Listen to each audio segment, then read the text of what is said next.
안녕하십니까. 자, 이제 3파트죠. 이제 내용 보면은 쾌적하고 편리한 안전서울 들어갈 차례입니다. 파트 3 같은 경우에는 이게 공부할 내용이 많지는 않기 때문에 간략하고, 파트 4가 조금 공부할 내용이 많고, 반대로 이제 마지막에 민주서울에 해당하는 파트 5는 공부할 내용이 별로 없습니다. 자, 한번 원터치로 한번 들어가 볼게요. 3. 쾌적하고 편리한 안전서울, 사람 중심의 안전한 보행 친화도시 본격화. 페이지 49페이지 펼칠게요. 제가 이제 처음에 이제 요거 하면서 1강에서 36페이지 정도 된다라고 말씀드렸는데, 강의안이 실제로는 한 80페이지 정도 될 거예요. 근데 그 인쇄를 하실 때 양면 인쇄를 하시면 한 30몇 페이지 됩니다. 자, 내용 들어가 볼게요.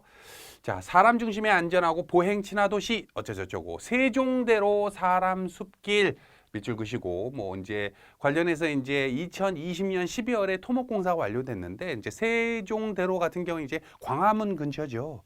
광화문공원 근처에 이제 사람 숲길이 생겨서 보행공간이 확대됐다. 뭐 내용 한번 쭉 보시면 되고, 이렇게 크게 중요한 내용은 아닙니다. CRT라고 해서 용어가 나오는데, 요거는 이제 사이클 관련해 가지고 이제 자전거 전용 도로다 정도로 생각하시면 되고, 간선도로만 구축을 한다.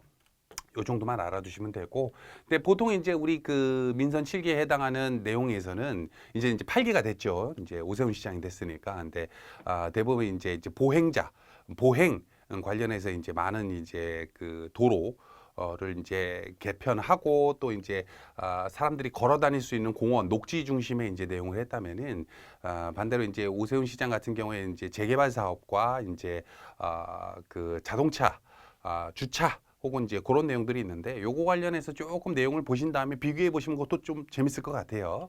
자, 굳이 이제 크게 뭐 시험 문제 나올 부분 같은 경우에는 없어요. 이제 시험 문제 뭐 청계관장에서 뭐 5.94km 어쩌고 이런 거는 그냥 한 번만 쭉 읽어보시면 되고, 그냥 용어 자체로 봤을 때 CRT라고 하는 거는 자전거 전용 도로구나 정도만 알아두시면 될 것 같아요.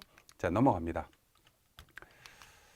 자, 한강 자연성 회복 및 수돗물 신뢰도 제고. 우리가 이제 아리수라 그래서 수돗물이 이제 전 세계적으로 가장 이제 뭐 안전하다, 좋은 물이다라고 하지만, 실질적으로 수돗물을 바로 마시는 사람들이 이렇게 서울 시내 사람들 별로 없죠. 근데 해외 나갔다 오면은, 혹은 이제 외국인들이 우리나라 왔을 때 우리나라 수돗물을 쏘고서는 너무 좋다고 하는 이유가, 대부분 이제 해외, 뭐 제가 이제 태국이라든지 혹은 이제 스페인이라든지 여러 나라를 가다 보면 수돗물이 굉장히 세요. 그러니까 뭐라고 해야 되지? 하얀 게 좀 생겨. 그래서 관련해서 이제 그 수돗물을 이제 바로 먹거나, 혹은 이게 양치할 때도 우리나라 사람들 같은 경우에는 수돗물로 이제 입을 헹구고 그러잖아요. 근데 해외에서는 보통 그러기가 쉽지가 않지. 그래서 이제 생수로 그냥 입을 헹군다든지 이렇게 하는데, 우리는 아직까지는 이제 수돗물을 깨끗하게 이제 관리를 잘 하고 있기 때문에, 물론 이제 청원경찰 합격하신 분들이 수도사업국이라든지 이런 데서 이제 근무하실 수는 있겠지만, 굉장히 이제 청결하고 안전하게 관리를 하고 있습니다. 내용을 보자면은, 자, 요거 밑줄 긋게요. 53페이지에서 상수원에서 수도꼭지까지 선제적 수질 관리를 한다. 상수원에서 수도꼭지까지 선제적 수질 관리를 한다. 자, 내용을 보자면은, 상수원 및 원수 수질 관리를 21지점, 상수원 16지점, 취수원 5지점을 관련해서 이제 깨끗이 수질 관리를 한다라는 내용이고, 신종 물질이라고 있어요. 이것도 밑줄 긋고, 수질 오염 대비 미규제, 이제 규제는 기존에 안 됐지만은 신종으로 이제 미량 물질이 어떤 이제 생기게 되면은 그걸 관련해서 강화를 한다. 해서 2020년에는 160가지였던 게 2021년에는 165가지로 항목이 5가지 추가됐죠. 그래서 과거에는 이게 이렇게 오염되는 물질이 아니었다라고 하는데, 그게 이제 앞으로는 이제 2021년, 22년에는 새로운 거를 계속 추가해서 관리를 하겠다라고 하는 거죠. 그래서 뭐 모르겠어요. 자세하게 이 5가지 항목이 뭐가 한다, 뭐 한다 그럴 필요는 없어요. 여러분들이 뭐 수질오염 기사라든지 이런 걸 준비하는 게 아니기 때문에, 다만 이제 신종 물질에 대해서도 추가를 하는구나, 관리를 하는구나. 자, 그리고 정수. 세계보건기구 WHO 수준의 166가지 항목 이상의 정수 수질 검사를 한다.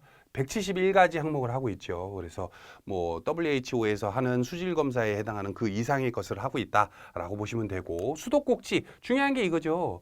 이게 우리가 이제 수도관이 노후되다 보니까 녹이라든지 이런 내용들이 나오는데, 그 검사를 이제 수도꼭지에서 하는 게 아니라 저기 밑에서 하게 되면 뭐 아무래도 상수원에서 최대한 가까운 데서 하다 보면 수질이 깨끗하다라고 하는데, 실질적으로는 이제 그 상수관이라든지 이런 쪽에서 이제 오염된 내용들이 나오기 때문에 우리가 먹거나 우리가 씻거나 하는 물들은 결국은 수도꼭지에서 나오는 거잖아요, 그죠? 그래서 그거까지 해서 수돗물 소독 상태 최적 관리를 한다. 뭐 잔류 염소 뭐 어쩌고저쩌고 있는데 이렇게 보시면 됩니다. 시험 문제에서는 만약에 이 부분이 나온다면은, 자, 서울시에서 상수원에서 어떤 수질 관리를 한다라고 했을 때 내용이 아닌 것은 1번 상수원, 2번 신종물질, 3번 정수, 4번 수도꼭지라고 하기 전에 뭐 다른 용어가 이렇게 등장할 수도 있겠지요. 그래서 요 네 가지 상수원, 신종물질, 정수, 수도꼭지 같은 경우에는 머릿속에 조금 담아두셨으면 좋겠어요.